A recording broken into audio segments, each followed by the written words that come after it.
tardes. Estamos acá en el panel Sexo y Revolución en los archivos personales, ya al final de estas maravillosas jornadas. Digo maravillosas porque vi cómo se amasaron y quiero felicitar especialmente a quienes organizaron, porque las tengo más cerca a Virginia Castro y a Eugenia Sick, que está entrando, que nunca quiere que le agradezcamos nada. Y a todas las personas que estuvieron involucradas con la organización, realmente muchas gracias y felicitaciones por el crecimiento de este espacio, y muchas gracias por sumarnos con este panel. Quiero decir algo más antes de pasar al panel. En este mismo momento se está dando en nuestra ciudad, espero que una marcha de antorchas que se propuso en protesta por público conocimiento del recorte en ciencia y tecnología, con la consigna Ciencia y tecnología en crisis, basta de ajuste y despidos. Y nos toca estar acá. Algunas personas de aquí nos hubiera gustado también estar de alguna manera ahí, porque nuestro trabajo muchas veces tiene que ver con algunos espacios relacionados con este recorte sobre la ciencia. Que no solo el CONICET, sino también las universidades, los institutos, los centros de estudio, muchos de ustedes lo saben. Me da un gusto personal estar presentando a quienes nos acompañan esta tarde. En principio, Nicolás Cuello, aquí a mi lado, licenciado en Historia de las Artes, es becario doctoral del CONICET. Francisco Fernández, el licenciado en Geografía, becario doctoral del CONICET, activista transmasculino y puto. Ivana Bordey es archivista, una centinela del pasado, acá y trabajadora sexual.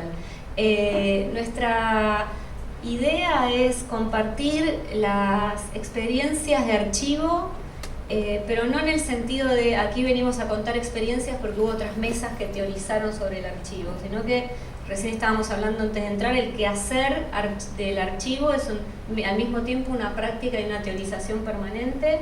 En el CEDINCI desarrollamos un programa que es el programa de memorias políticas, feministas y sexogenéricas. Nicolás y Francisco me acompañan, y Ivana la tentamos permanentemente, pero tiene su propio trabajo y es muy arduo.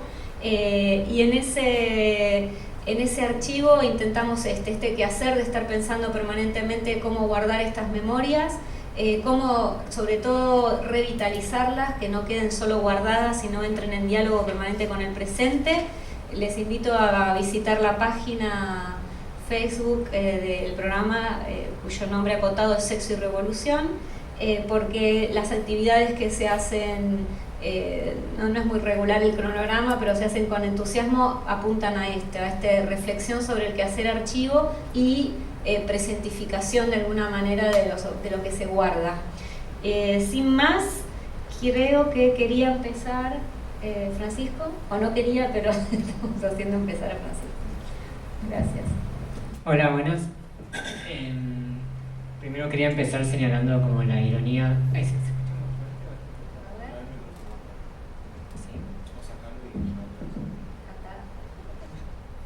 ahí, más normal, sí. Quería señalar la ironía de que se llame Archivos Personales en Transición, nunca mejor dicho, porque quería hablar un poco de lo que estoy pensando como prácticas trans de archivo, ¿no? O sea, no necesariamente prácticas sobre un archivo cuyo contenido es trans, sino prácticas desde una perspectiva trans. Más adelante, en un cachito igual cuento, quería hablar acerca de como el problema de qué documentos considerar relevantes, ¿no? Cuando uno está mirando hacia atrás y no necesariamente todos los documentos hablan de lo trans o lo transexual o lo transgénero o lo travesti, sino quizás están hablando con otras palabras. Pero primero quería hablar un poco de lo que yo considero que es una práctica trans de archivo. Igual no me arrogo la autoridad de esos términos, son términos que se usan, pero para mí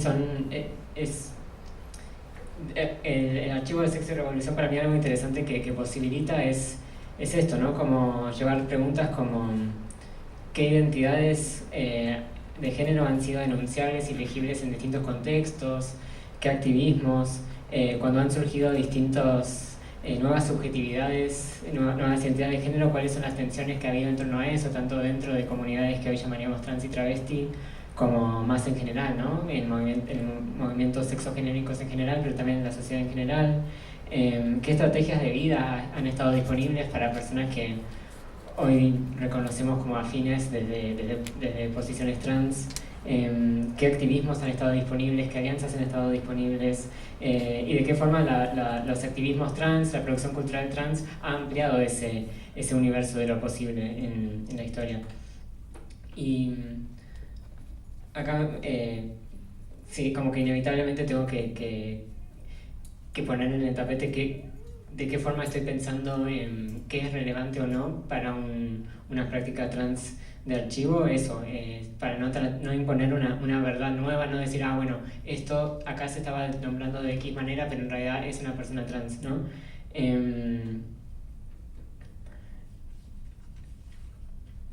Bueno, me salté una parte, que era que ya Susan Stryker, que es una historiadora trans estadounidense, ella hizo su trabajo, creo que era su trabajo doctoral en un archivo a principios de los 90, en un archivo gay lésbico, creo que de San Francisco o de California.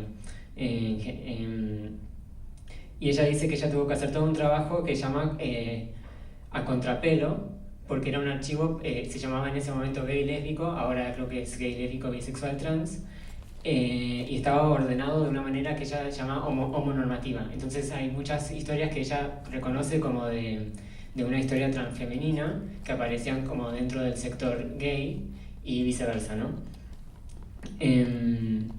Y hoy en día quizás también podríamos hablar desde el concepto de cisexismo, ¿no? Como asignaciones identitarias y sexistas que a veces están dadas por el trabajo de archivo, como en el caso que decía Susan Stryker, que digamos las personas que construyeron ese archivo tenían una lógica homonormativa, o desde también estas asignaciones identitarias y sexistas también pueden estar dadas por quienes produjeron los materiales, ¿no? Como, no sé, una nota de diario de hombres apresados por X cuestión y te das cuenta que todas se identifican como travestis. Y una estrategia que me parece interesante para identificar cosas que al menos a mí me parecen interesantes desde una perspectiva trans sobre el archivo es trabajar con las negaciones de género. O sea, esto lo tomé de una académica estadounidense llamada Edwards, que muestra una foto que había en unos archivos policiales de una persona con vestido, con pelo largo, y abajo dice, ahí en el archivo policial decía, esto no es una chica. Entonces, para ella no solo se puede reconocer eso como parte de una historia trans, a pesar de que diga esto no es una chica, sino justamente por esa negación de género que le está dando una relevancia para pensar desde lo trans. Y en los archivos personales de Marcelo Ferreira hay como varios ejemplos de estas negaciones de género que me parecen particularmente interesantes, que son unas carpetas que siempre trae de recortes de diario. Y en la carpeta del 97 hay como un montón de ejemplos de negaciones de género, porque hay como toda una saga de lesbianas criminales, supuestamente. Que si uno mira las fotos, medio que empieza a dudar si son realmente lesbianas criminales, y cuando lees el contenido como que se problematiza aún más, ¿no? La asignación de lesbiana. Por ejemplo, había una lesbiana roba documentos, que era una persona... A lo que voy es, no necesariamente estoy diciendo estos son hombres trans, ¿no? Me atajo por las dudas. Pero la lesbiana roba documentos era una persona del norte de Argentina que había robado el DNI, creo que era de su primo, para poder casarse con su novia. Y bueno, capaz sí era lesbiana, no sabemos. Pero igualmente me parece una negación de género interesante, ¿no? Porque es una persona que está tomando un documento masculino, no sabemos exactamente por qué, pero al menos me parece que vale la pena problematizar que necesariamente era lesbiana. Y más dramática todavía es la historia de la lesbiana asesina, que es una persona que se llama Gabriel, que vivía en Berazategui como hombre, tenía un DNI falso que decía Gabriel, trabajaba de albañil, todo el mundo pensaba que él era lo que hoy llamaríamos un varón cis, y él tenía una novia a la cual le había dado explicaciones que variaban. A veces le decía que él había nacido intersex, a veces le decía que había tenido un accidente en los genitales, pero pero bueno, él vivía así como hombre, con su novia que lo vivía como hombre, y resulta que la novia, que era muy jovencita, le había contado a su familia de cómo era el cuerpo de Gabriel. Entonces la familia dijo, che, está saliendo en realidad con una mujer que finge ser hombre. Y fueron y le dijeron a Gabriel que iban a revelar toda su historia, ¿no? Y entonces Gabriel mató a la mamá y a la hermana de la novia, y bueno, ahí llegó a todos los diarios como la lesbiana asesina. Y ahí hay en todos los recortes de diario, los titulares son la lesbiana asesina, pero el subtítulo es algo así como se siente varón ya desde chiquito. O opiniones de psicólogas y psiquiatras que dicen que en realidad él tiene que ser un varón transexual. Entonces como que hay ahí como unas contradicciones en los relatos, pero es como muy claro cuando aparece la voz de él. Ahí en uno de las notas, los periodistas lo están llamando y están preguntando cómo te sentís, te arrepentís, no sé qué, y le están llamando por su nombre legal. Y él dice, yo no soy ese nombre, yo soy Gabriel, yo sigo siendo Gabriel. Y bueno, no sé, me parece como muy dramático ahí ese ejemplo de negación de género y su contranegación de la negación de género. Y me parecen interesantes todas estas historias para ver como distintas estrategias que había para vivir, ¿no? Como para vivir en un género que no era el asignado al nacer. Y bueno, algo que también me parece interesante de los archivos que hay en Sexo en Revolución es que presentan un panorama particularmente diverso y particularmente amplio de lo que hoy podríamos llamar como la historia trans en Argentina, porque muchas veces hay como relatos muy fragmentarios, ¿no? Como sobre algunas figuras muy visibles con algunas identidades muy particulares. Y en los archivos de Sexo y Revolución podemos ver cuestiones como el activismo transexual, que muchas veces hoy es visto como menos revolucionario o más patologizante o colonizante o lo que sea. Otros activismos de personas trans que eran gays, lesbianas o bisexuales y militaban como gays, lesbianas y bisexuales ya desde hace un tiempo, lo cual es como alivia un poco la sensación de soledad histórica que a veces sentimos algunas de las personas trans que somos lesbianas, gays o bisexuales y militamos como tales también. Y también, bueno, la presencia del activismo transmasculino aparece en los archivos, que es algo que muchas veces se toma como lo nuevo, ¿no? Como siempre está el primer hombre trans que hace tal o cual cosa, y en el archivo aparecen de por lo menos a fines de los 80 fotos de gente transmasculina. Entonces, bueno, para ir cerrando, me parece interesante porque estas lecturas trans de los archivos que buscan ir contra las lecturas cisexistas que pueden aparecer, como que pienso que nos ofrecen la posibilidad de sustentar lecturas que complejizan o que enriquecen o incluso discuten con las lecturas dominantes que existen muchas veces sobre nuestros colectivos o incluso internamente. Y bueno, vamos por más.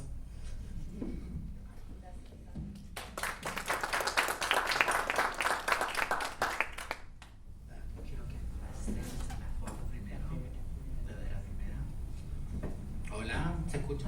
Sí, sí. Bueno, no hace falta igualmente porque tengo la voz fuerte.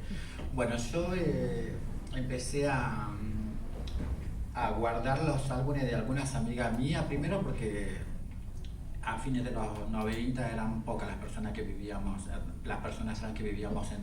teníamos la posibilidad o accedíamos a vivir en departamentos. Generalmente todos vivían en casas tomadas, hubo hoteluchos de mala muerte, donde estaba lleno de humedad. Entonces eran imposibles que las fotos perduren con el tiempo. Y así, cada vez que moría alguna amiga mía, me las dejaba de herencia. Por ejemplo, de Cristal Solís, que murió en el 2012, que era una chica del Gondolín, una de las primeras que llegó al Gondolín. Cuando murió en el 2012, Zoe, otra chica del Gondolín, me la daba a mí porque, bueno, era jujeña como yo, así que para ella era justo que la tenga yo a los álbumes de Cristal. Esta foto, estas fotos son de mi pueblo de 1986, del 1990. Esta sería Sisi, una cordobesa que llegó en el 86 a mi pueblo para carnaval, y el cura del pueblo de Libertador General San Martín, Ledesma Jujuy, salió a tirar agua bendita para que ella no vuelva a aparecer en los desfiles de los corsos. Sigamos, esta es Pepona, que era una activista marica, se decía ella, porque no se consideraba gay, que se transformaba para los cumpleaños, para las fiestas, y ella, puede ir pasando despacito, sigue siendo ella. En el 88 estoy buscando, esperando que el sobrino se decida a prestarme o compartir la foto que tiene de Pepona, que en el 88 ella se casó en Jujuy vestida de novia con su pareja, y se sacó foto en la casa de Jujuy, en el sillón del gobernador. Así que estoy por detrás de esta foto. Esta es Becky Carrizo, otra amiga mía que también ya no está en vida, la de rojo, voy a ir pasando porque son varias, que murió en el 2014 de una ACV, era docente y directora de un colegio rural de Los Altos Calilegua. Y esa chica, que la gente estamos pensando nosotros que están saliendo por primera vez las travesti docentes, ella murió en el 2012, había sido docente y directora de un colegio, hizo 2 libros, Medio Ambiente sobre la yunga del Calilegua y qué sabemos de nuestros cuerpos, que no llegaron a circular porque ella murió antes de que estén los libros. Entonces su mamá quedó con las cajas y no la pudo hacer circular, no la pudo presentar formalmente, ¿no? Y la madre odiaba que Becky, eran 2 hermanos, es un hermano hombre trans y ella era mujer trans, pero ella se vestía después de que terminaba de hacer su trabajo como director y como maestro. Llegaba a su casa, se soltaba el pelo, y pasando por favor, y se encerraba en su casa, ¿no? Así que la madre, cuando ella murió, separó todas las fotos que tenía de esa vestida de mujer y las iba a tirar. Y la cuñada, la mujer de su hermano trans, que la madre lo amaba a él, porque era un hombre trans, las rescató, se la quitó y se enteró que yo estaba de vacaciones por Jujuy justo en ese momento y pasó y me las dejó. Y es por eso que me llegaron. Acá está Luana Berki con Pepona antes de morir de un cáncer. Tengo fotos de Alejandrita Lambert, una chica también que ya no está en vida. Todas los álbumes que tengo son de personas que no están con vida. Murió en el 94, era una chica de Mar del Plata, puede ser, tranquilamente. Becky es ella que no pudo hacer su transición completamente porque tenía mucho amor y mucho respeto por su madre. ¿Qué pasa? Esta es Betiana Tucio, una de las chicas que ha recibido la reparación histórica de Rosario, que está en vida, al cual yo aprecio mucho, y para hacer ver que también nosotras hemos sido superficiales en la vida y hemos querido ser lindas. Porque nosotros como minoría también atravesamos todo lo que la sociedad atraviesa, ¿no? Seguí de largo. Ella ya en el 83, se operó a los 18 años, no sé exactamente qué, no le pregunté, pero ya desde el 83 que yo veo fotos de ella ya volvía de Europa porque son personas que se han escapado en épocas de dictadura, exiliándose en Italia. Y al ser la mayoría son rosarinas, y al ser la mayoría de hijos de italianos, era muy fácil llegar a la Italia, hacer la doble ciudadanía y quedarse allá sin que la deportan, ¿no? O sea, estas son del carnaval, voy para atrás. Es del carnaval del 86 de los Caprichosos de Martelli, donde ustedes ya ven lo bella que era, y ya eran mujeres transexuales. Son todas rosarinas, ella en Rimini. Ahí dice, ve, los Caprichosos de Martelli y todas las chicas que salían. Los Caprichosos de Martelli es una murga que se destacaba. En sí, las murgas de aquella época, todos tenían este Yo soy de Martelli, perdón.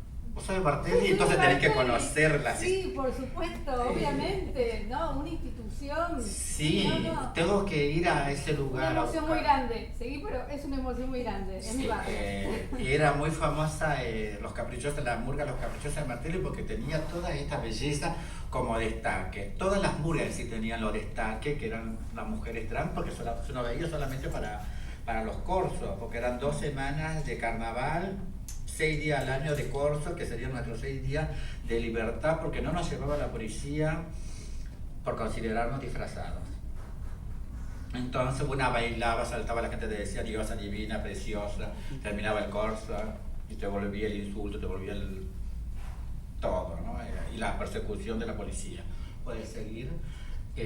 Betiana, que como ustedes verán, fue un ícono de nosotras, de la comunidad trans, por la belleza toda. Cuando éramos chicas y la conocíamos a ella, y ya sabíamos que ella venía de Europa y cómo se fueron, y la posibilidad de conocer la libertad y la posibilidad de tener dinero también, porque siempre se cuenta sobre nuestra historia trans desde el lamento, pero nosotros teníamos que sobrevivir, no podíamos quedarnos en el lamento porque nos terminábamos suicidando.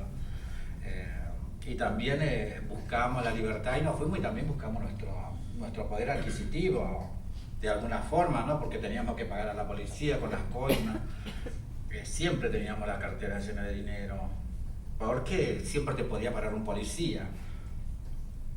Estas son fotos del gondolín, la rubia que está ahí es mi amiga íntima que ya no está en vida, que es la Pretty Witchy Viviana, Renata, la morocha que está para acá a la derecha, y una chica salteña.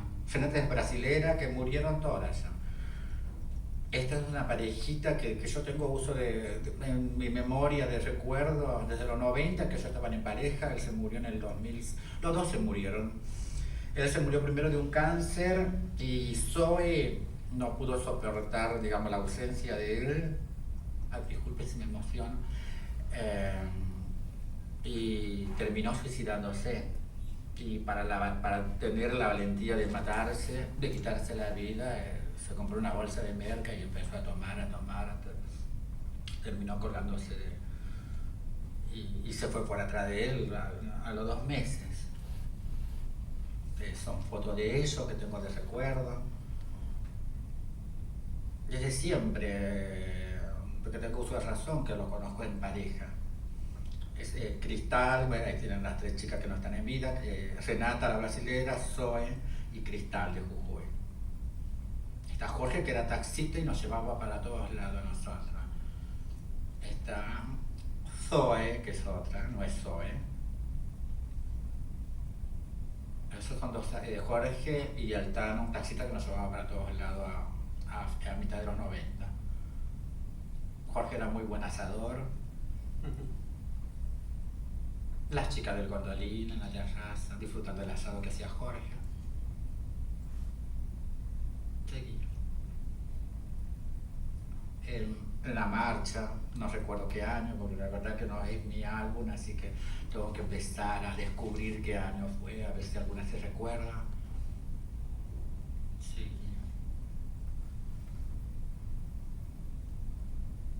Seguí.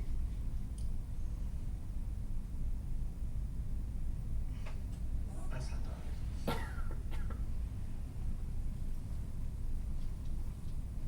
Cristal, no voy a continuar pensando sobre Cristal, murió en el 2012 y fue la primera vez que se hace un velorio en el gondolín. Porque siempre porque estaba justamente la mamá, que cuando se entera que Cristal cae internada grave, la madre vino a verla, entonces pudo tener la posibilidad de que alguien reclame el cuerpo. Generalmente cuando se muere una chica trans, desde el 2010 para atrás, generalmente no se reclamaban los cuerpos porque los familiares siempre han negado nuestra existencia.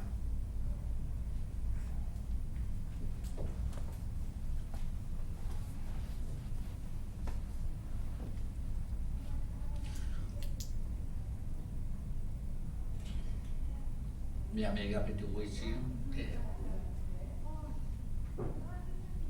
esta foto es, digamos, para mí es importantísima hacerlas ver, porque mire cómo son las cosas, ¿no? La hipocresía de la policía es la que nos perseguía todo el año, y acá con una chica gran abrazada, que es Marcela la rompecoche, que tenía una belleza muy linda, era demasiado bella, pero era un demonio. Los tipos la paraban y no se imaginaban que se estaban metiendo al diablo mismo en persona. Bueno, hermoso. Van a ver lo linda que era ella. Es ella cuando tenía 18 años. Entraba al coche y bueno, de una cachetada los desmayaba a los tipos y mientras les robaba y el coche iba así, ella iba riéndose. Lo paraba el coche con el freno de mano y se bajaba. Porque hay que contar que no todas no hemos sido frágiles tampoco, hemos sido vulneradas, pero no hemos sido frágiles, no hemos tenido que inventar la vida y sobrevivir a todo la mierda que nos tiró la sociedad. Mire cómo lo esperaba la gente en los carnavales a nosotras, cómo la gente se amontonaba a mirarnos. Sí, lo que pasa es que alguna vez la pongo 2 veces porque... No, ya terminé, creo que ya terminamos. Sí. Sí. Acá estoy yo cuando era más joven. Con Tete, acá está Tete, mi amiga íntima de toda la vida, con el hermano y su marido Ramón. Acá trabajando las dos en un departamento privado. Nos metíamos en los departamentos privados cuando la policía había mucha persecución en la calle, o para cubrirnos del frío o para no pasar tanta represión. Nos metíamos en los privados sin darse cuenta que estábamos en una red de trato, ¿no?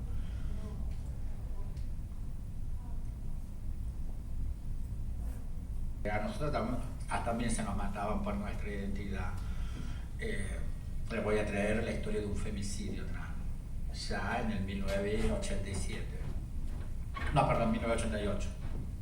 La muerte de Vanina. Ivana, ¿todo es tu memoria o estás trabajando con amigas?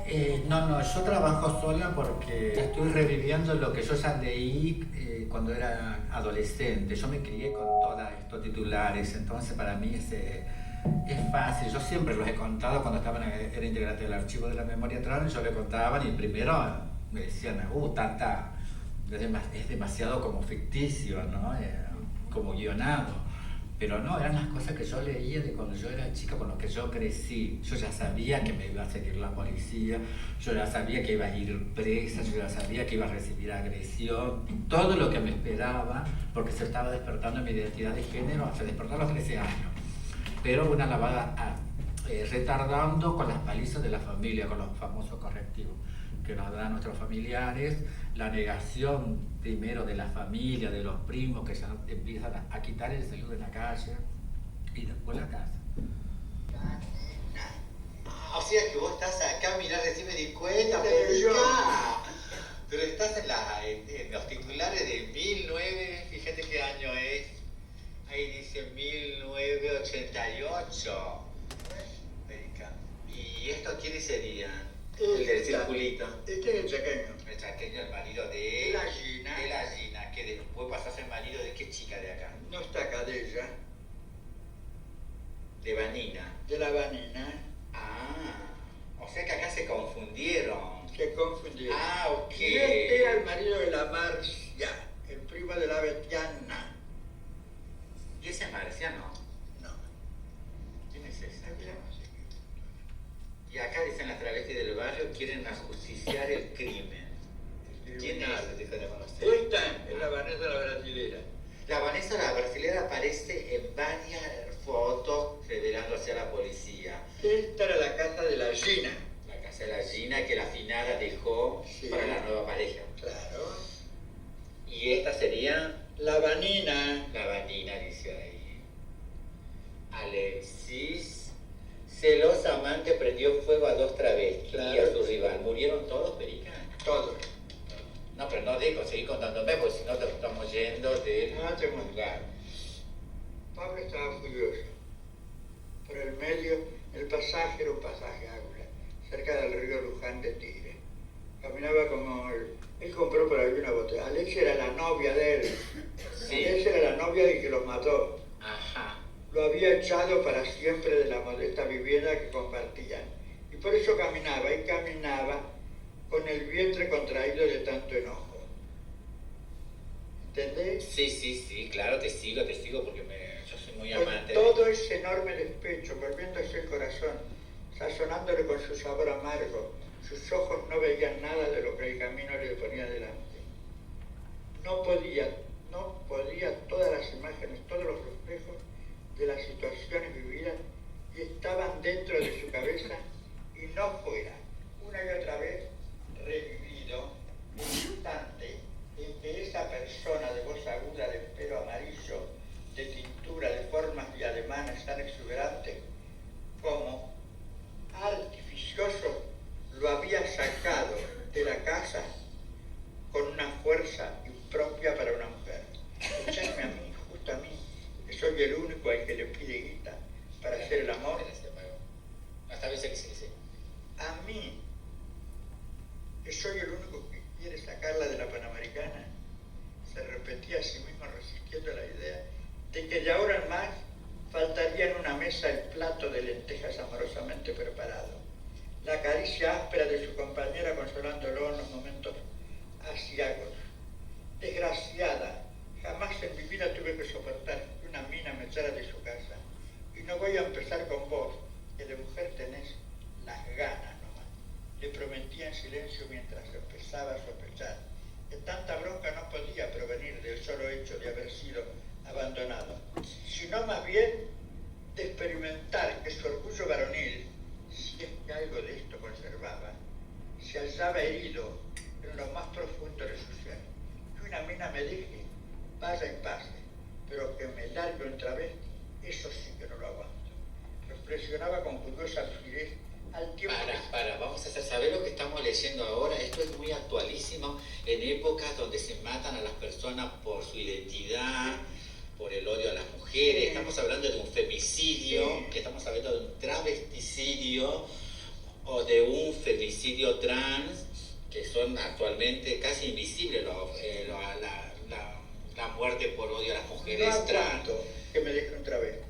Reflexionaba con curiosa lucidez al tiempo que se percataba que sus piernas, las que lo conducían como un autómata, en realidad lo estaban llevando a la estación de servicio donde compró la benzina, tan de solo 2 cuadras de lo que había sido su nido de amor.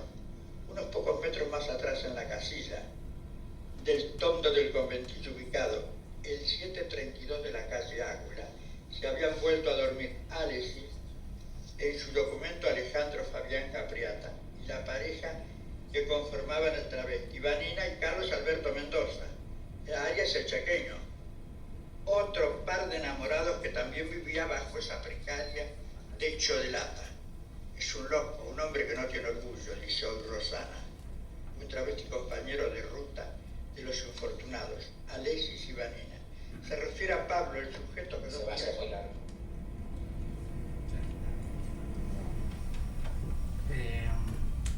Esto es del 88, la que está en el medio es Perica, es la que está relatando, leyendo, reviviendo lo que pasó ese día. Y me tocó muchos audios, pero no quiero quitar el tiempo a Nico, pero le traía también que en el 87, después de la muerte número 15 en Panamericana de chicas travestis, aparece la palabra travesticidio, que yo que vengo investigando, buscando desde cuándo se empieza a usar la palabra travesti, me encontré con la palabra travesticidio, pero después de la muerte número 15 en Panamericana, que fue Nancy de Martelli, la tengo yo por ahí también porque hice un pequeño análisis con fotos. Era una chica de Villa Martelli y se fue a trabajar a Panamericana, y a los 2 meses de estar trabajando en Panamericana, por escapar de la policía se meten en la ruta y pasa un coche, la vuela por el aire, y cuando cae pasa otro coche y le saca un brazo, y cuando va aparece otro pedazo de cuerpo por ahí.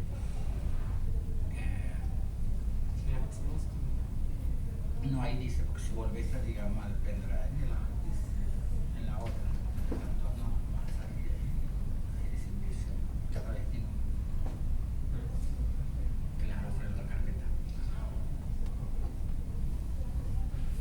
Y también lo que me mandaste vos, ¿te acordás de una revista? Aparece la muerte de la primera muerte del 87, que fue el 8 del 3 del 87, que fue Shirley, una uruguaya. Dijeron que era argentina para no tener problema con el consulado. Y Perica, hablando, conversando de lo que era el carnaval, recuerda cómo fue ese momento que ellas estaban yendo de Villa Martelli en el colectivo y pasan por la ruta y ven que había un cuerpo tirado y dicen, mira que mataron un puto ahí, mira. Pero no se bajaron porque los 6 días de carnaval eran sagrados para ella. Al otro día, después que terminó la murga, tipo 6 de la mañana, tipo Aster, dijo ella, se fueron al velorio así como estaban, en Bombache Corpiño, ¿no?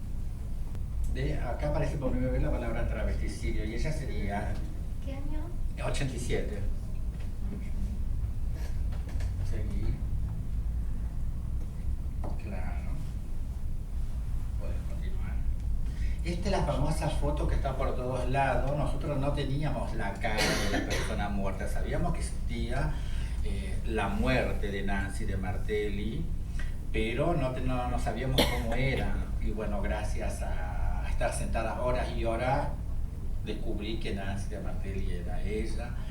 Encontré, digamos, testimonio del tío, que era una marica. Seguí. Conocíamos solamente eso de ella. Y él y las chicas llevando el cajón. Las amigas, comentarios de las amigas, lo que decía el periódico para las leyes. A ver, para las leyes son hombres, para ellos mismos son mujeres, para su clientela son objetos sexuales no identificados, para la psicología son motivo de estudio, para sus familiares son un drama, para ciertos funcionarios hipócritas un tema ideal para eludirlo, una suculenta fuente de trabajo, de trabajo para los cirujanos plásticos. Para la mayoría de los ciudadanos siguen siendo un enigma. Seguí.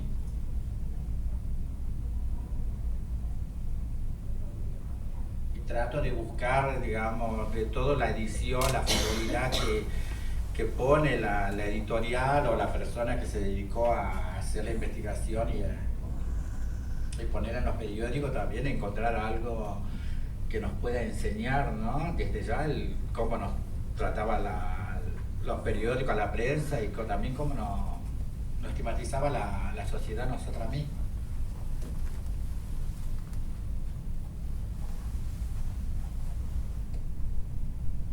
Sí, ya está. Bueno, tengo muchísimas muertes, así que también hay eventos de belleza, porque nosotros también, como dije hace rato, yo he sido fanática de los eventos de belleza, nunca gané ningún concurso, nunca fuimos a ningún evento que diga Miss Travesti, Reina Travesti. Para nosotros era Reina de la Primavera o Reina Confusión, que era el boliche donde concurríamos en aquella época, en Scalabrini Ortiz y Nicaragua. Y cuando fui más grande, en mi exilio en Italia, hice el Miss Trans Argentina, porque tampoco quería la palabra transsex, Miss Transsex, porque se utilizaba para el trabajo sexual. Pero travesti nunca me consideré. Respeto la palabra porque hoy en día la tengo que respetar, pero antes hice mucha fuerza para que no se me diga travesti, por todo lo que significa y lo que dicen los periódicos y por todo lo que me recuerda a mí la agresión sufrida, porque yo caminaba por la calle y era traba, trabuco, travesaño, travesti, una trompada en la espalda, una patada en el culo, un papazo, un tomatazo, un botellazo, siempre nos tiraban algo. Y era un eco que nos seguía en los 90, cuando yo llegué acá era un eco que nos seguía, puto, traba, y toda la gente, era una cosa natural que una camine y te vayan insultando, de la nada mismo, ¿no? Entonces yo no se me cuesta empoderarla la palabra travesti, porque cuando estuve la otra vez en la biblioteca CIDINCI, yo conté, ahora que te conté que dije que volví a sentir la palabra travesti detrás mío con odio. Entonces a mí me dio miedo, me asustó, dije me van a volver a pegar. ¿Cuándo volviste? Claro, pero hace poquito, ¿te acuerdas cuando estuve en la biblioteca? Lo volví a sentir, porque veo que toda la gente salen por la televisión, muchas de las activistas, que para mí están volviendo la lucha para atrás, porque se empoderan la palabra travesti, pero tienen el significado de lo que significa la palabra travesti para las antecesoras o para las sobrevivientes de nuestro colectivo. No sé, es un debate que nunca se nos permitió a las trabajadoras sexuales, por lo menos, debatirlo, por qué se vuelve a utilizar la palabra, por qué la quieren empoderar.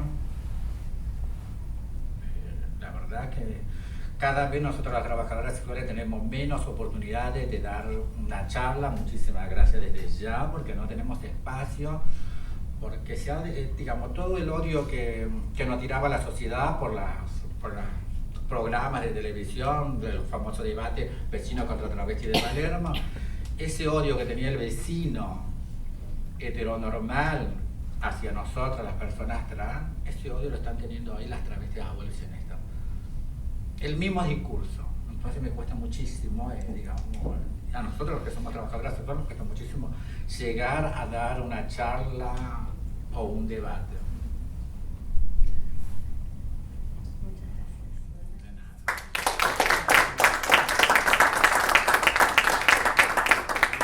Bueno, primero agradecer la invitación de poder además compartir esta mesa con compañeros y compañeras de trabajo, tanto en el programa Sexo y Revolución como amigos y afectos que también hemos tramado haciendo travesuras en la calle también, así que eso es interesante y creo que en algún sentido replica una propuesta que dentro del programa Sexo y Revolución entiendo como innovadora, de poder reconocer el trabajo de aquellos sujetos y sujetas más anfibias que transitamos en formas de organización política, pero también nos dedicamos al trabajo de investigación, ya sea financiado, ¿no? Yo soy investigador de CONICET y Fran también, pero trabajos de investigación y reconociendo esa práctica, ese estatuto de práctica en otros y otras activistas que lo hacen de forma independiente y que han dedicado una vida justamente a la práctica de la recopilación, la catalogación de documentos de forma autónoma, también como una forma de construir una política comunitaria, de transmisión intergeneracional, y que en este caso muchos otros investigadores jóvenes también nos estamos inscribiendo y en algún sentido siguiendo ese legado, en donde el archivo también es una forma de contacto transhistórico para eso, para activistas y esos sujetos más incómodos que entramos y salimos de las instituciones. Yo lo que traje hoy traje más que nada un aporte como muy concreto y muy pequeño, que es una pregunta, que es una pregunta que deriva de mi trabajo. Yo soy historiador del arte, me dedico a la investigación y a los cruces entre políticas sexuales y prácticas artísticas desde la posdictadura hasta la actualidad. Y bueno, como buena persona torcida, en su momento cuando inicié mi trabajo de investigación empecé por lo más contemporáneo, por lo último, ¿no? Y dejé lo más viejo como para el final, para poder vivir y trazar, digamos, como una cronología al revés. Y en el momento en que llegué a la década de los 80, ¿no? Que era como ese vértice de mi trabajo, también empujado por una sensación muy fuerte de insatisfacción, con un poco también tomando la referencia de lo que decía Ivana desde su perspectiva como una activista trans, trabajadora del sexo, que está disputando, digamos, estas narrativas que se instituyen como una normalidad, ¿no? Ahora las voces feministas abolicionistas y travestis abolicionistas, también con una actitud y con un sentimiento de mucha frustración e insatisfacción frente a lo que se ha instituido, se ha naturalizado, se ha incorporado socialmente como la historia del activismo LGBT, que es mayoritariamente la historia de un activismo gay, porteño, blanco, con cierta perspectiva político-ideológica vinculada a su relación con el movimiento de derechos humanos, ¿no? Y a lo que hoy, digamos, a pesar de que cueste decirlo y que genere incomodidad, a una línea aplicada a la integración o al reconocimiento de garantías legales. En ese sentido también, digamos, tanto mi práctica como investigador, mi práctica activista también están atravesadas por una pregunta incómoda en torno a cuáles han sido los destinos de esos sueños de emancipación sexual cancelados, ¿no? En primera instancia por los efectos de de la dictadura, pero habría que nombrar cuál, ¿no? Que es esta heteronormalidad, esta heterocisnormalidad que combinada justamente con la institucionalización del poder terrorista a partir del 76 dio y generó marcas de interrupción, obturación para lo que eran proyectos como de organización política que estaban pensando la condición revolucionaria del cuerpo, el deseo y los placeres. En ese sentido, algo de lo que yo miro que miro en los años 80 y que empecé a notar en los años 80 después de sostener una mirada frente a esa imagen del activismo gay institucionalizado, poder ver que detrás de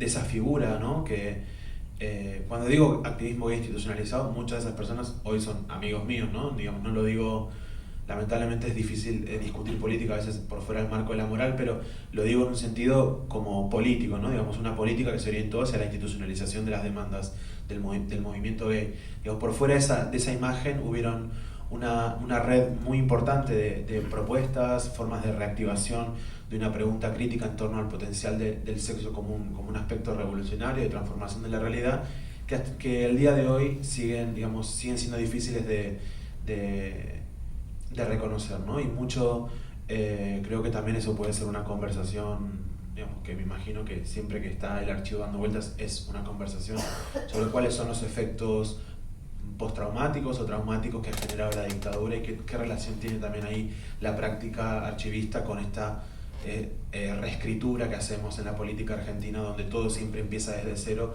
y donde nunca, digamos, donde nos cuesta reescribirnos en genealogías que vayan un poco más allá de nuestra propia experiencia, ¿no? Entonces también, por un sentido, mi frustración frente a estos ideales o personajes o consignas o sueños ya precodificados de lo que fue el verdadero activismo gay o la historia del activismo gay, y también, digamos, frustrado por esta experiencia en donde todo empieza de vuelta y nunca hay nada por fuera del propio ego, empecé a detenerme con un poco más de paciencia durante los años 80 y también, a dejarme interpelar por lo que mi propia práctica, mi propia curiosidad me enfrentaba. ¿Podés tirarle unas imágenes? Igual vamos a dejarlas pasando para que... Traje este conjunto de imágenes que son imágenes desordenadas que van desde el año 82 y que tienen incluso hay algunos materiales incorporados que son más recientes, pero son registros que a mí me gusta como construir como narración para reponer un poco la térmica como también afectiva del encuentro entre quien investiga y ese pasado, ¿no? No funciona. Se me cae la performance y no funciona.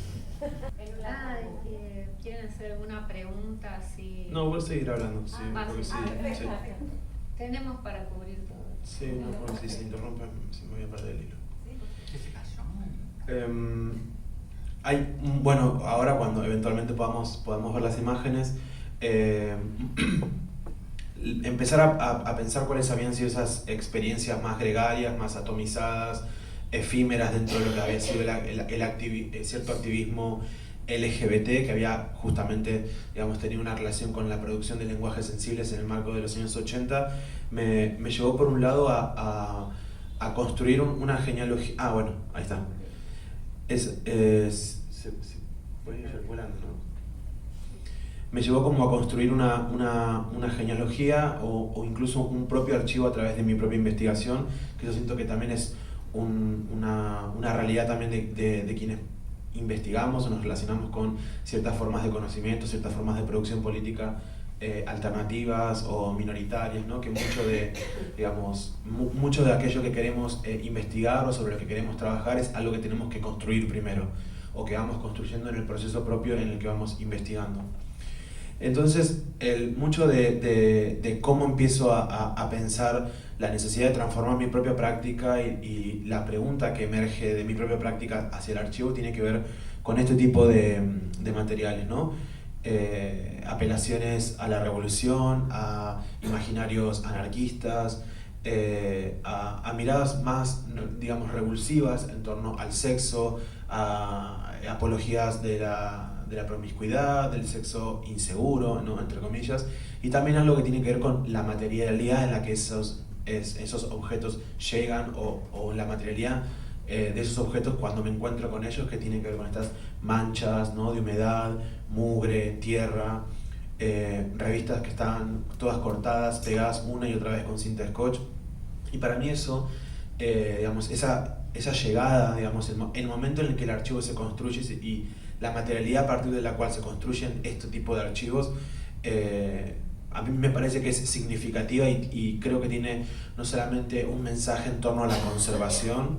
Bueno, a mí de todas estas imágenes lo que me gustan es como esa emergencia medio espectral, ¿no?, que tiene que ver con el tipo de precariedad técnica para la época, en donde la imagen pornográfica parece como esas imágenes, ¿no?, que se superponen unas a otras, y tiene que ver con el tipo de impresión, donde el color rojo, el color azul, ¿no?, se van superponiendo por capas, y eso genera desfasajes que hacen que la imagen sea una imagen quizás un poquito, digamos, que abre la posibilidad de cierta monstruosidad o cierta condición más fantasmal.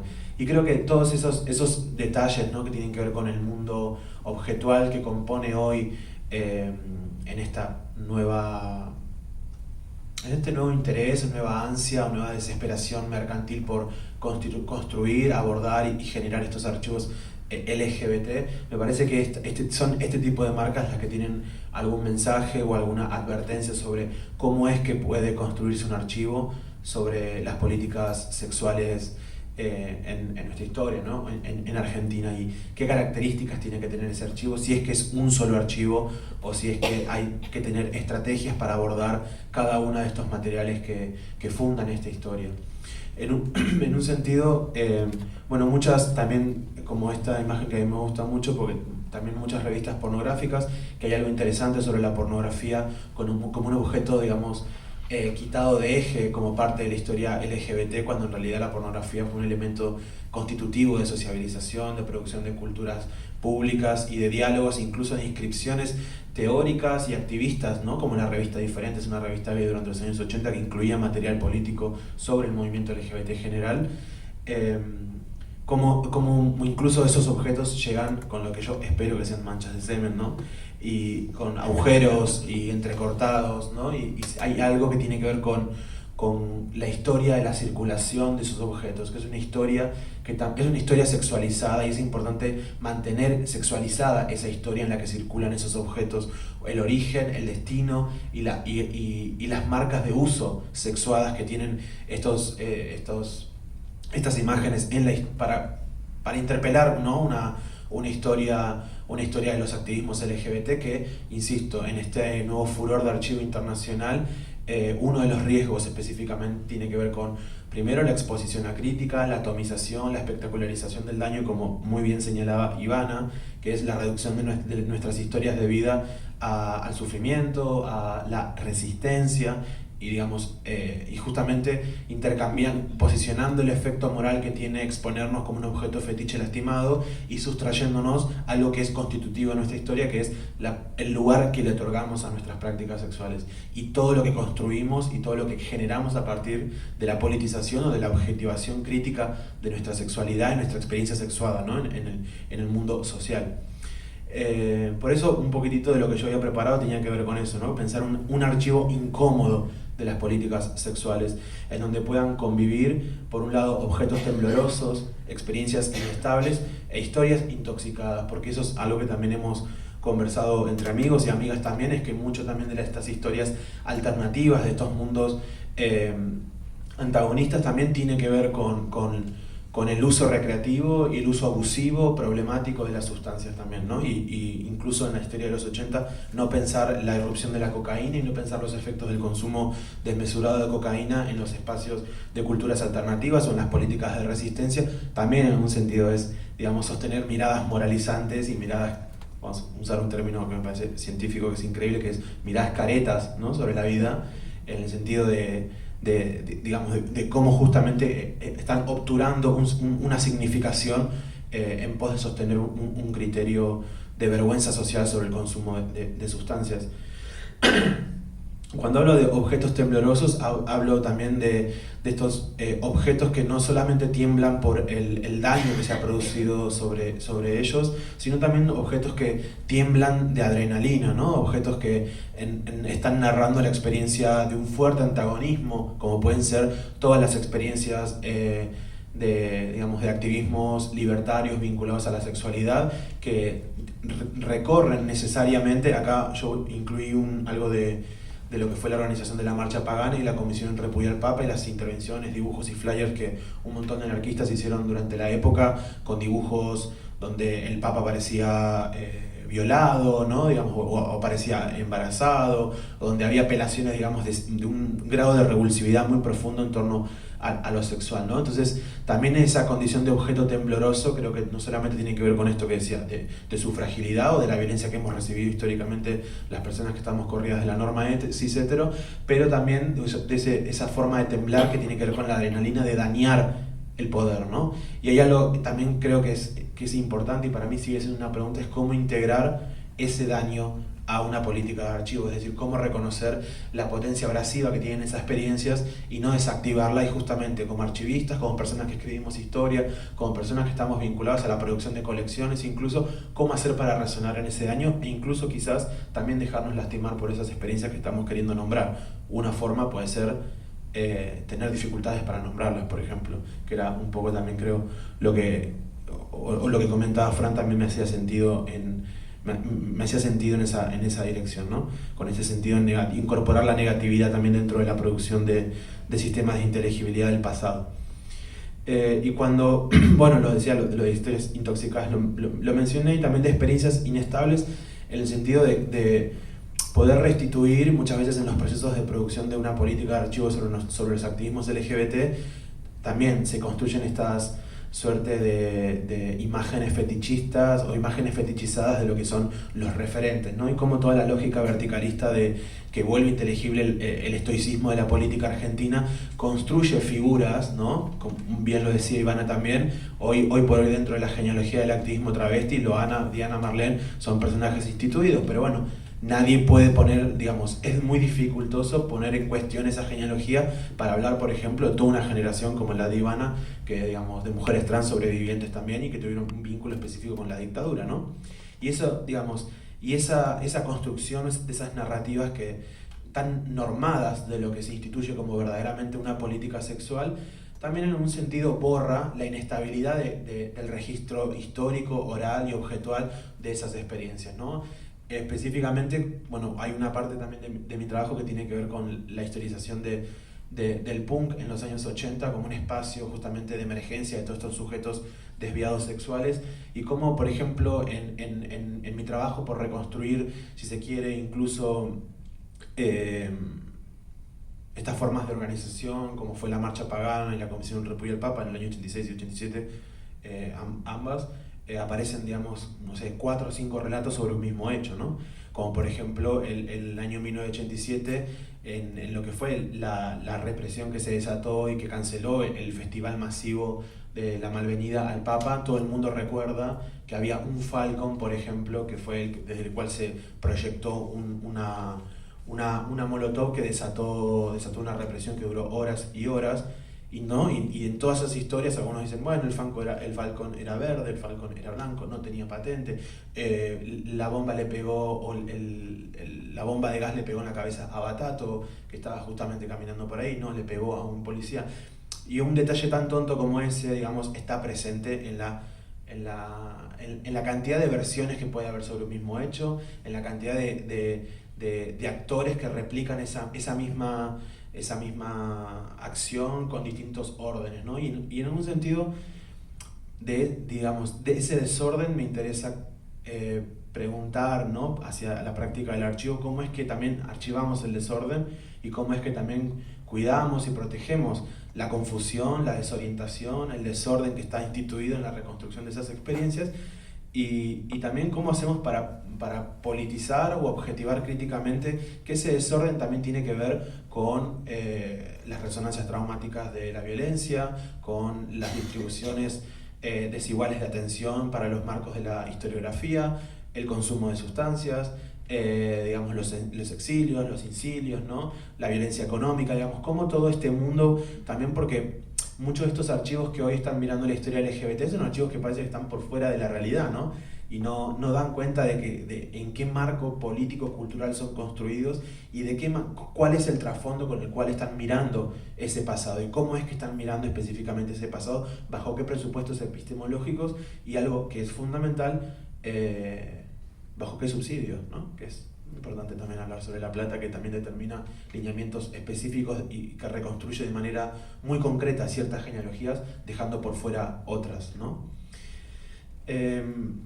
Y en ese sentido hay como en mucho de mi trabajo lo que puede ir como caracterizando que hay ciertos desafíos que se repiten o que estos objetos aportan, que tienen que ver con la precariedad económica, con el acceso diferencial a tecnologías, posicionamientos políticos alternativos, registros de emociones negativas, el efecto de las culturas represivas, el desafío que implica que muchas de estas producciones hayan circulado de forma íntima, de forma verdaderamente muy reducida, lo que ha producido, lo que produjo los exilios forzados y lo que me gusta a mí también llamar como un incilio sexual, que es la desactivación de esa dimensión organizacional en torno al sexo para pasar piola durante la dictadura o para caretear, ¿no? Digamos, volver estratégicamente al closet, como lo han hecho un montón de activistas. Por ejemplo, Carlos Luis, uno de los integrantes del grupo de acción gay durante la dictadura, uno de los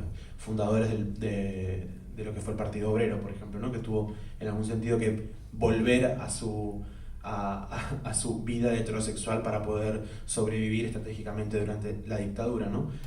Y después algo que, digamos, además de todos estos desafíos que ya vengo nombrando, también hay algo que tiene que ver con los efectos de silenciamiento que produce la historiografía y la política de archivo construidas de un marco cis heteronormal, ¿no? Y las formas en las que hoy el mercado académico, la especulación multiculturalista que circula, ¿no? No solamente en la Academia de Buenos Aires, en la Academia Argentina, sino a escala global, la violencia epistemológica que se produce con la exotización de la diferencia, y cuando esa diferencia en realidad se vuelve un tema objetivable dentro de las instituciones y no deja transformar cuáles son efectivamente las dinámicas que producen esas instituciones dedicadas a los archivos, o un panel hoy en donde haya personas cis, trans, digamos, corridas de la norma,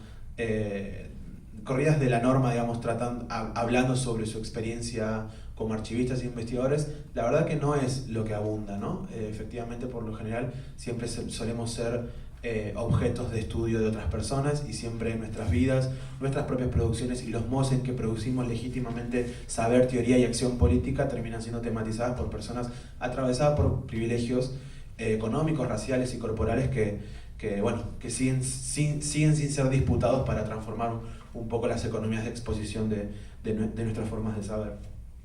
Y por último también reponer que en esto que voy elaborando en mi trabajo, ¿no? Que eventualmente por, digamos, casi de manera forzada y ética, mucho de mi investigación se orienta hacia reflexionar epistemológicamente sobre cómo construir este archivo de estas experiencias incómodas, que yo no llamo un archivo incómodo de las políticas sexuales, porque no quiero utilizar la idea de un archivo LGBT, porque no todo tiene que ver con esos sistemas de inteligibilidad de las identidades sexuales, sino que muchas veces tiene que ver con desobediencia sexual como un término paraguas amplio en el que se inscriben un montón de prácticas que generaron quiebres a los guiones sexuales instituidos en la imposición de las identidades de género. Y tampoco lo llamo un archivo queer, que podría ser tranquilamente una frase que funcionaría también por términos estratégicos y geopolíticos, ¿no? Pero en este archivo incómodo de las políticas sexuales hay algo que me interesa pensar con una referencia a un texto muy bonito de Sara Ahmed que se llama Fragilidad Queer, en donde ella piensa, donde da una imagen sobre lo queer, sobre la experiencia sexual antinormativa que me parece importante, y creo que es una forma empoderada de incluso ver esa fragilidad que muchas veces se consume como un objeto acríticamente, y tiene que ver con pensar la fragilidad a la que están expuestas nuestra vida, no como un destino, no como el único registro afectivo desde el cual podemos hablar, sino efectivamente una disposición en la que operamos, ¿no? Es decir, nuestra fragilidad es una característica que se ha vuelto constitutiva y sistemática, porque el mundo que habitamos es un mundo hostil y un mundo que nos expone a una intemperie. Esa fragilidad que muchas veces nos presiona, nos acorrala, nos pulveriza y ella finalmente dice nos quiebra y nos hace pedazos. Nosotros también, tal como mostramos, también a partir de esos pedazos construimos una genealogía. Romperse, ¿no? Digamos, a pesar del sufrimiento que está implicado en ese gesto al que estamos expuestos de manera sistemática, también es una manera de diseminarnos y es una manera en la que nos volvemos encontrables para otros como nosotros mismos, ¿no? Y eso también creo que tiene que ver con nuestra propia práctica de archivo, ¿no? Es hacernos historia a través de cómo recolectamos esos pedazos y socializarlos mutuamente, ¿no? Digamos, por eso es la manera que también nosotros nos conocemos y también nos vamos, hay algo que yo encuentro, se lo paso a Ivana, en el archivo sacamos fotos porque sabemos que nos interesan mutuamente, digamos, eso también es una política de hacer de esa incomodidad de la violencia o esa incomodidad a la que fuimos reducidos por una práctica sistemática violenta de un mundo que nos cancela, también puede ser una política a través de la que podemos reconceptualizar lo que entendemos por archivo, lo que entendemos por un sistema de catalogación, lo que entendemos institucionalmente como una forma de producir memoria y de transmitir, de transmitir sentidos en torno al pasado.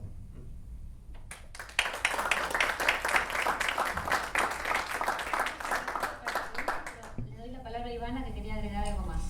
Yo quería volver para atrás a lo que decía Nico, de la resistencia. Quisiera hablar de qué conocemos nosotros del pasado, porque pareciera que para la lucha trans, para el colectivo trans, la lucha empieza con el activismo visible después del 94, pero ¿qué sabemos de antes? De los 80, de los 70. Ya en 1976, una rosarina, Brigitte Gambini, que se exilia a Francia, empieza a pedir el asilo político, visibilizando la desaparición de Janet Garbès, una salteña, que desapareció en el 77, pero la primera, tienen dos veces que desaparecen, las dos juntas en el 76 y en el 77 desaparece Janet Garbès para no volver nunca más. Ella recibe el asilo político en Francia en el 83. Están los periódicos de Clarín, que todos los años la pasa, pero no sé por qué nunca nadie la rescata de ahí y la hace visible a la lucha, ¿no? Y después tenemos como resistencia. ¿Qué tenemos como resistencia? Nada, cantamos aquí está la resistencia atrás, a los calabozos no volvemos nunca más. Pero ¿qué sabemos de resistencia? De la resistencia de verdad concreta, no por relatos que nos impuso el activismo. De una resistencia que traigan los periódicos.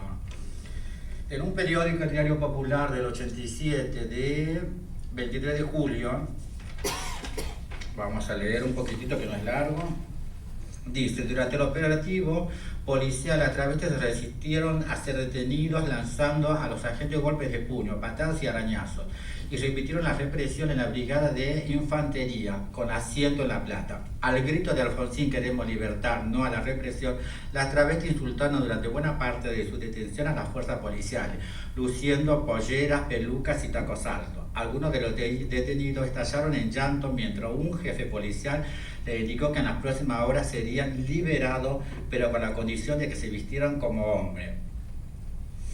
En una ocasión, con motivo de una marcha en Plaza de Mayo, las travestis solicitaron igualdad de derechos y que se les permite trabajar libremente en la Panamericana. 14 travestis fueron detenidas.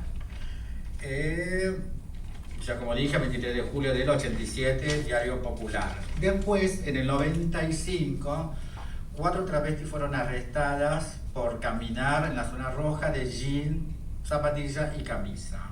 Era una estrategia que Ángela Bani, la única abogada por aquel entonces que nos defendía, hizo una estrategia maravillosa que bueno, si la llevan por estar vestida de mujer, vístanse en UNICEF.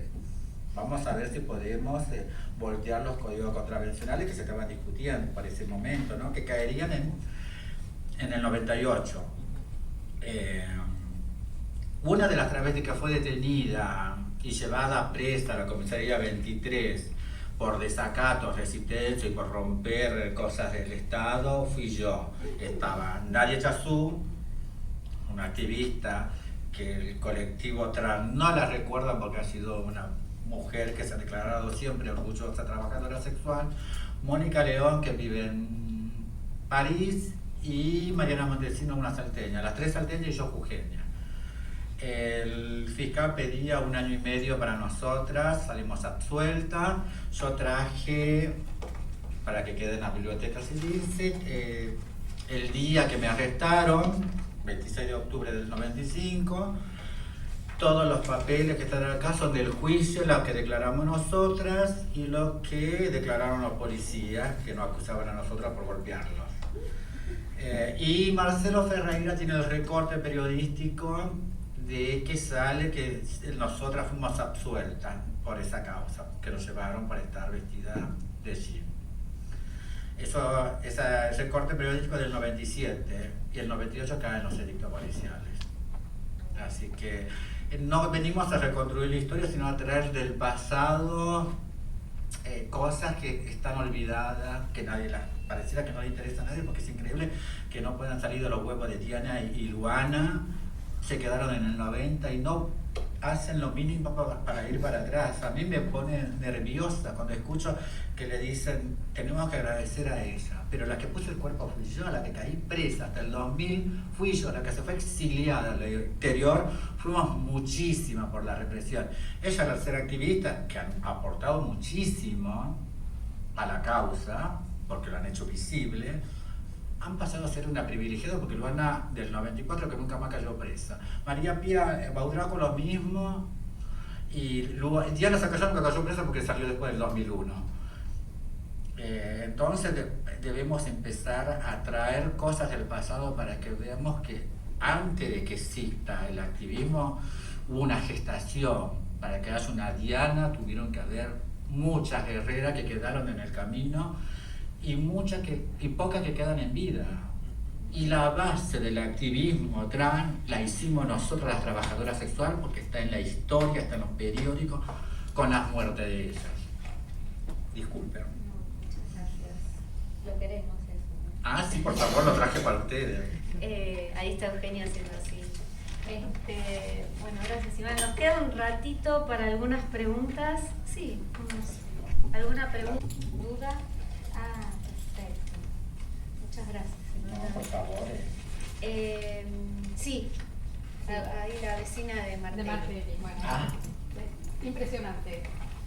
A ver, una movilización interna muy grande, porque ver algo que pertenece a tu historia, o sea, la historia de mi barrio, Sí. o sea, es como muy loco. O sea, como dirían los chicos, es un loco. Yo puedo, o sea, vos fuiste partícipe de lo que era desde adentro Los Caprichosos. Yo era... No, yo nunca estuve, lo sé, pero... Lo tenés las fotografías. Claro. Nosotros éramos los vecinos, en ese caso éramos el barrio que, como vos decís, el carnaval cogía. tenía una cosa... Exacto, muy bien, vos lo dijiste. Era una institución, o sea, el carnaval, Los Caprichosos, era toda una institución y sabíamos que en los carnavales era una cosa, o sea, a ver, poniendo en contexto como hablaban de lo que era, a ver, ¿por dónde empiezo? Vos tenés un material que va a pertenecer a un archivo. Yo como investigadora puedo buscar 20.000 cosas en un archivo y lo que menos me voy a encontrar por ahí es con esto, ponele. Por ahí buscando una cosa que nada que ver me encuentro con esto. Y voy a, desde ese archivo, tu archivo, voy a reconstruir una parte de mi historia, de la historia de mi barrio, de mi lugar. Y voy a ir por un archivo que no era el convencional. A lo que voy es qué caretas que somos a veces, porque cuando vos hablabas de lo que era anterior al 80 y pico, las muertes en la Panamericana, hay que contextualizar que la Panamericana no era lo que uno ve hoy ahora, que es una gran arteria que es imposible. En ese momento era más chica, todavía no se había ensanchado y era cierto, trabajaban en la Panamericana. Entonces el tema de las muertes, las persecuciones, era algo que se sabía para todos, Vox Populi, estaba el hecho de, uy, la policía, uy, agarró, uy, hubo un accidente, o sea, era muy común y era como que vos lo ves en lo que es las revistas sensacionalistas y salían ahí, por ahí en Clarín salía chiquitito o en otra salía chiquitito, en La Razón, era como las notas policiales, digamos. hoy por hoy vos tenés un archivo que permite reconstruir parte de lo que vos estás diciendo ahora, que es la resistencia, o sea, ese anterior al 90 y pico, cómo vivían, de qué forma, una historia que de otra manera hubiera quedado perdida. O sea, lo que voy es, a veces nosotros buscamos historiadores, investigadores, en ciertos lugares, es como que vamos un poco perdidos por ahí, encontramos de la manera más insólita partes de la historia. En este caso, me pareció un súper hallazgo esto, porque muy caretas nosotros a veces vemos una parte de la realidad que es nuestra realidad, nuestro contexto social, nuestra forma, y no la del otro. En este caso, vos no te asumís como travesti porque vos lo decís como que no, eso no te duele. Para nosotros la palabra travesti era, cuando una recién empezaba, la costumbre de nosotros era despectiva, travesti de 2 días, travesti de 3 días, nunca ha sido el orgullo.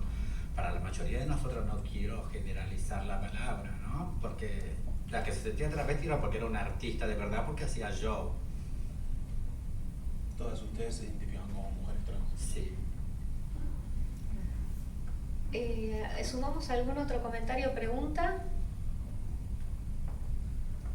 Yo tengo una pregunta. Dale.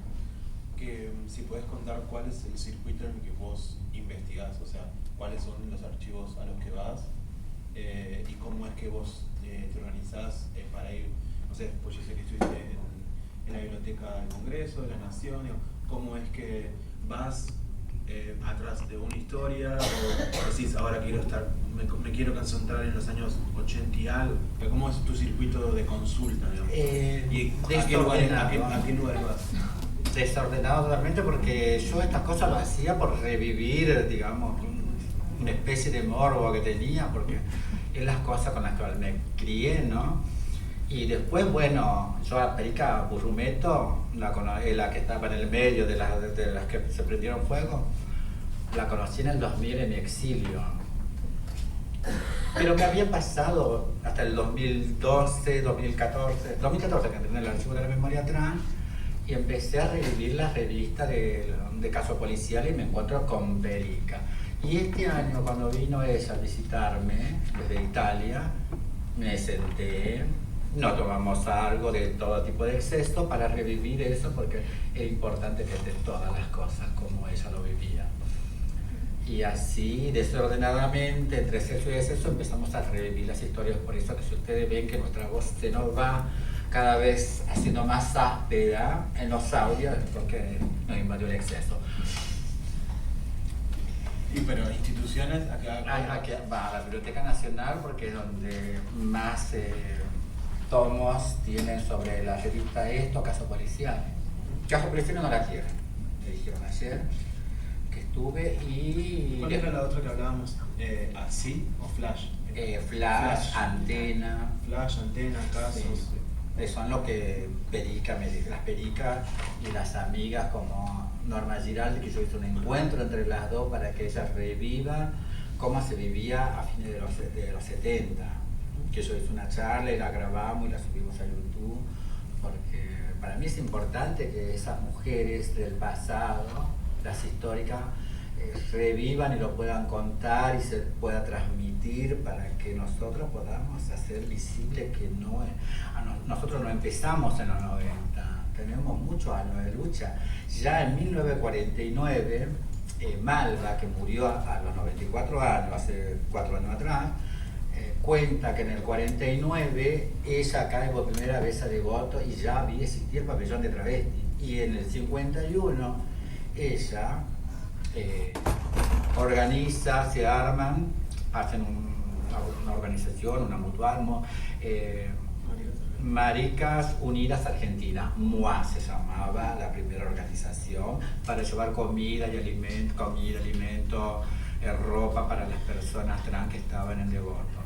Así que miren lo más lejano que tenemos para atrás como gestación, es Malva, que lo cuenta en un documental que lo ha hecho Karina Sama, que todavía no ha salido formalmente, pero bueno, yo tengo el privilegio porque conozco a Karina Sama, ¿no? Que sin querer lo que era para mí algo, digamos, de curiosidad, que empecé a construir mi experiencia de vida y reviviendo las historias de mis antecesoras, me ha dado este privilegio de empezar a conocer gente que ha conocido a otros lados. Bueno, muchas gracias. Creo que el panel mostró la potencia, las incomodidades, las intoxicaciones y todo lo que hace al hacer archivo. Así que, bueno, muchas gracias Francisco, Ivana, Nicolás. Gracias a la organización. Bueno, buenas noches. Creo que viene panel de cierre. La conferencia de cierre. Conferencia de cierre, perdón. Conferencia de cierre. Muchas gracias.